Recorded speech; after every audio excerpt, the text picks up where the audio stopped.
The Senate Intelligence Committee has released their bipartisan report on election interference during the last election. Now, understand that the release strategy for this report is very reminiscent of the Hobbit movies. It would be convenient if it all came out at the same time, but they make more money by releasing it in installments. So there will be 5 in total. This is the first of 5 coming this month. So they did actually, it turns out, find some evidence of interference. So they found that hackers likely tried to access election systems in 50 states. I don't know what percentage that is, but it's a lot. The document shows that Moscow's military hackers significantly infiltrated 21 states in 2016, but had varying degrees of success in the systems that they accessed. And we're gonna break down, there's scary stuff, there's also significant limitations. So it doesn't mean that Moscow got into all of the state's systems, just that it infiltrated at least one system in each state. The report did not find any evidence that hackers were able to actually change votes, but because there was no discernible pattern to the attacks across the country, intelligence professionals and other US officials believe Russia likely aimed to gain access to any systems it could to better understand what it all looks like. And in conjunction with a few of the other things that they found, for instance, they asked for the ability to monitor the elections, like states do from time to time. They were turned down for that. They found evidence that they actually did dispatch people from their embassies to watch polling places. We don't know exactly for what, but the way that it's described as that this is less a successful attempt to get into the systems and more sort of a fact-finding or reconnaissance style thing. Yeah. Okay, so this story gets a little complicated, so I want to simplify. In order to do that, I'm going to go back to Mueller for a second. So there are 2 strands of the Mueller investigation. One that is the reality, and the other one that is more political and has received 98% of the attention. The reality is that Mueller investigated Russian interference in the elections, and so and when he came and did his opening statement the other day, earlier in this week, he said this is one of the worst cases he's ever seen in his life, and in terms of an attack on our democracy. Now, the second strand of the Mueller thing was getting Trump. Now, that was not Mueller's intent, nor did he do that in any way, shape, or form. In fact, he assiduously avoided getting Trump because he did not look into his business interests, because he was just laser focused on elections, that the Russians hacked elections, and what are the consequences that flow from that. Oh, Trump did business deals with the Russians before the elections. Trump might have done something and coordinate with the Russians after the elections. I don't care. I'm looking at, are the Russians interfering with our elections? And that is why he came to the conclusion that yes, they most definitively did interfere on elections. We have video of that if you'd like from the testimony. Yeah, so we're gonna pick that up in a second, but I just wanted to lay out the summary here. So, and then did Trump cooperate with them? He said no, to the best of his ability to tell, he said that he did not. Now, as he was doing this laser focused investigation, Trump trying to end it, kept trying to end it. And he's like, okay, we have obstruction. And unlike conspiracy to work with the Russians, he said there is not enough evidence, he is exonerated. On the obstruction, he is not exonerated. You could consider that there's enough evidence, but it's not my job to decide because I was laser focused on this. Besides, I couldn't indict a sitting president. The fact that he was clear that there was no collusion in a sense shows you that it is equally clear that he did not conclude likewise on obstruction. But that whole obstruction stuff doesn't have that much to do with this issue that we're talking about today, which is Russians interfering with the election. The day after Mueller testifies, the Senate Intelligence Committee puts out this report, the story that we're doing here. And they say, oh yeah, Mueller's definitely right.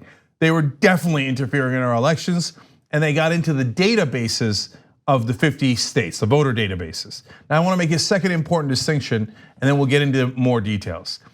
There's 2 things that the Russians went after: the voter databases, and then the actual voting systems. In all 50, they in some way touch the databases, okay?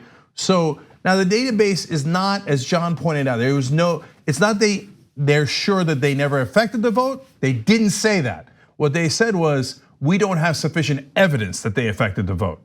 But the voter databases creates a series of problems if they break into them that are different and really important.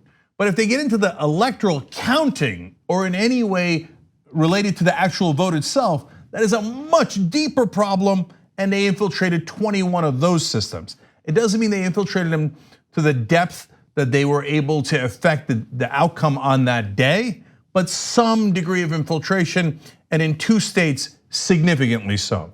So just put Trump aside for a second, whether you're a Democrat or Republican, and focus on what both Mueller and the bipartisan committee here, led by a Republican, Burr from North Carolina, is saying. They're like, the Russians came for us, they're still coming for us, they're still trying to infiltrate our system. And meanwhile, of course, we'll tell you more later, but Mitch McConnell, the leader of the Republicans, said, I ain't gonna do a damn thing about it. I mean, that's an open invitation for not just the Russians, but every country. It's saying open season, try to hack into the American voting system any day you like. And that's where there is a bit of a through line from interference to obstruction, not obstruction with a special counsel investigation, but obstruction with doing what's necessary to stop it from happening again. Before we get back into the details, let's just go to that video that we alluded to, just a brief bit of Robert Mueller talking about the interference. Our committee issued a report and insight on saying that Russian active measures are growing with frequency and intensity, and including their expanded use of groups such as the IRA, and these groups pose a significant threat to the United States and our allies in upcoming elections. Would you agree with that? Yes. In fact, one of the other areas that we have to look at are many more companies, or not companies, many more countries are developing capability to replicate what the Russians had done. Is this, in your investigation, did you think that this was a single attempt by the Russians to get involved in our election, or did you find evidence to suggest they'll try to do this again? No, it wasn't a single attempt. They're doing it as we sit here. And they expect to do it during the next campaign. And bear in mind, that was literally the only thing Mueller felt free to talk about at the thing. So it must have been important to him. Yeah, he came to life when that part of the hearing rolled around. You know, at the state level, you're dealing with a lot of states that are wildly underfunded when it comes to election practices and protections.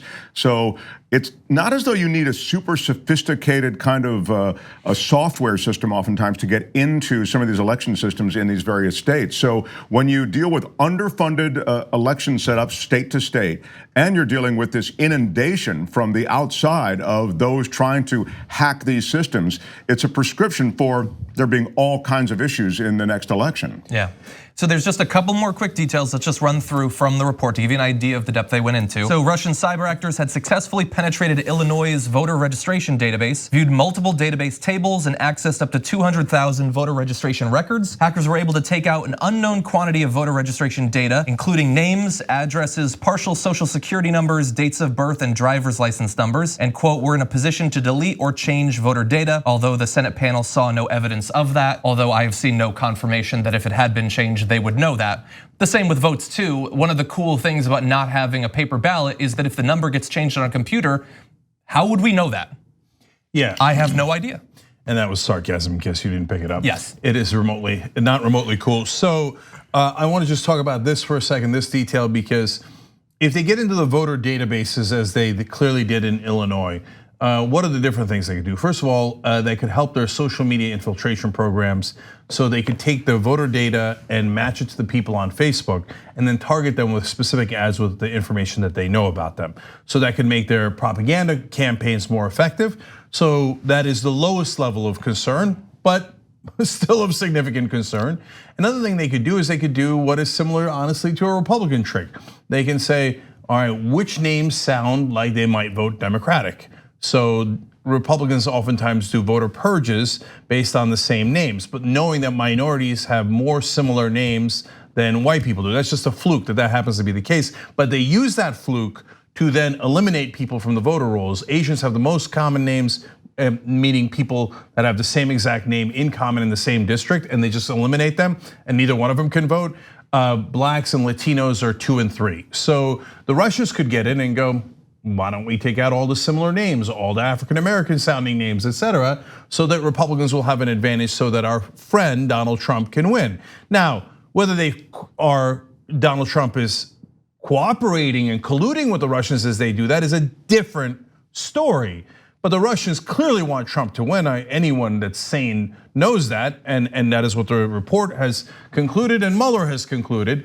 So, but by the way, the Chinese could want the Democrat to win. and then they can get into the voter rolls and take out all the white names. Exactly, and Iran was mentioned in this report. I mean, Iran clearly would not have an interest in seeing Donald Trump prevail again. So Cenk's right. I mean, you put China and Iran together in a battle for this same space, the election space, against Russia, and who knows?